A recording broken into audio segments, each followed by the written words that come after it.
warahmatullahi wabarakatuh. Perkenalkan, nama saya Safira Hikmatil Aulia, mahasiswa dari Universitas Muhammadiyah Jember, Fakultas Pertanian, Prodi Agribisnis Angkatan 2019.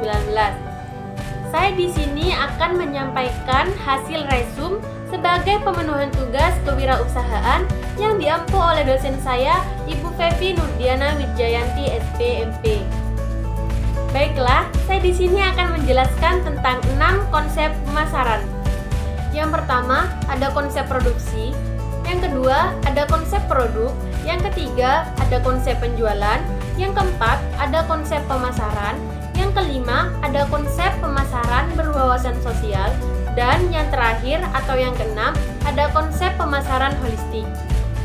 Yang pertama, konsep produksi. Konsep produksi yang menyatakan bahwa konsumen akan menyukai produk yang tersedia dan harganya terjangkau. Karena itu, Anda harus berfokus pada peningkatan efisiensi produksi dan distribusi. Dengan adanya peningkatan efisiensi produksi, maka harga akhir dapat ditekan sehingga konsumen akan mendapatkan penawaran yang terjangkau. Begitu juga dengan distribusi. Setiap optimasi pada sisi produksi dapat menghasilkan dan juga memudahkan konsumen untuk mendapatkan produk. Selain itu, distribusi yang baik dapat memangkas biaya dan berujung pada harga yang lebih terjangkau. Yang kedua, konsep produk. Konsep produk menyatakan bahwa konsumen akan menyukai produk yang menawarkan kualitas, kinerja, fitur inovatif yang terbaik. Berdasarkan konsep ini, strategi pemasaran pada perbaikan produk yang berkelanjutan. Jika tidak dilakukan dengan benar, maka akan menghasilkan produk yang tidak baik. Kualitas peningkatan produk adalah bagian yang penting dalam sebagian besar strategi pemasaran. Yang ketiga, konsep penjualan. Konsep penjualan menyatakan bahwa konsumen tidak akan membeli produk perusahaan kecuali produk itu dijual dalam skala penjualan yang besar dengan usaha promosi yang besar pula. Konsep penjualan ini diterapkan pada produk atau jasa non-primer, contohnya seperti asuransi. Konsep ini menitik beratkan penciptaan transaksi penjualan dan bukan pembangunan hubungan pelanggan jangka panjang yang menguntungkan. Konsep ini mengasumsikan bahwa pelanggan yang terbuju untuk membeli produk itu akan menyukainya, atau jika pelanggan tidak menyukai produk itu, mereka akan melupakan kekecewaan itu dan membelinya lagi. Yang keempat, konsep pemasaran.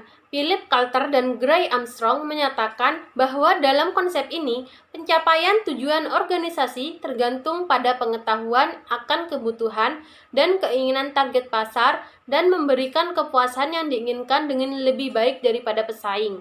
Berdasarkan konsep ini, fokus dan nilai pelanggan adalah jalan menuju penjualan dan keuntungan. Konsep ini memandang pemasaran sebagai kegiatan berburu, melainkan kegiatan berkebun. Pekerjaan yang harus dilakukan bukanlah menemukan pelanggan yang tepat, tetapi menemukan produk yang tepat bagi pelanggan. Konsep pemasaran dimulai dengan pasar yang terdefinisi dengan baik, fokus pada kebutuhan pelanggan, dan mengintegrasikan semua kegiatan pemasaran yang mempengaruhi pelanggan. Yang kelima, konsep pemasaran berwawasan sosial. Konsep pemasaran berwawasan sosial adalah prinsip pemasaran bahwa perusahaan harus mengambil keputusan pemasaran yang baik dengan memperhatikan keinginan konsumen, persyaratan perusahaan, kepentingan jangka panjang konsumen, dan kepentingan jangka panjang masyarakat. Konsep pemasaran berwawasan sosial menyatakan bahwa strategi pemasaran harus dapat memberikan nilai bagi pelanggan dalam cara mempertahankan atau meningkatkan kesejahteraan konsumen dan masyarakat. Yang terakhir, konsep pemasaran holistik.